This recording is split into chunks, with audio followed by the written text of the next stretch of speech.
प्रणाम सब गोटे के। हम शालिनी झा अहाँ सबके बीच उपस्थित छी और एकटा कोहबर के गीत सुनू अहाँ सब और केहन लागत से जरूर बतायब। संग दै छथि हमर दीदी अर्चना झा। तो अहाँ सब सुनू और जरूर अपन प्रतिक्रिया व्यक्त करब। धन्यवाद। कांच ईटाक महल उठाओल, कांच ईटाक महल उठाओल, सोन मोती लागल के बार हे, नव बर नव कनिया सोन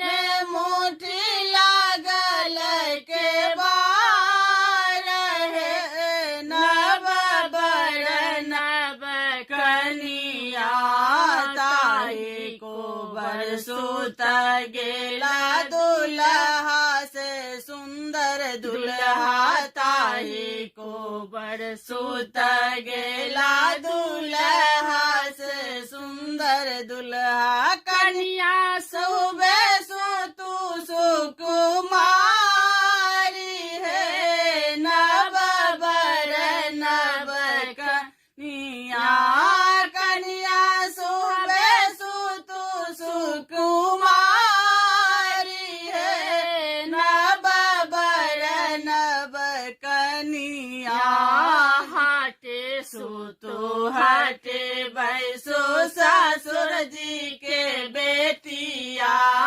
हटे सुतो हटे बैसो ससुर जी के बेटिया, आहू देह गरमिया पार है, नव बर नव कनिया, आहू देह गरमिया पार है, नव बर नव कनिया, एत बचन जाओ सुनलनि कन्या सुहबे, एत बचन जाओ सुनलनि कन्या सुबे, पालन छोरी भुइया में लोटाई है, नव बर नव कनिया, पालन छोरी भुइया में लोटाई है, नव बर नव कनिया, आबथु सर हो जबै सतो पलंग चरी, आबथ सर हो जबै सतो पलंग चरी, देखिले तो ननदो चरित्र है, नव बर नव कनिया,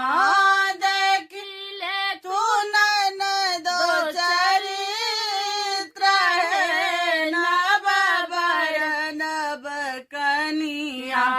हमरो ननदिया दोसिया बर रे दुलरुआ, हमरो ननदिया दोसिया बर रे दुलरुआ, पाकल पान नाही खाती है, नव बर नव कनिया, पाकल पान नाही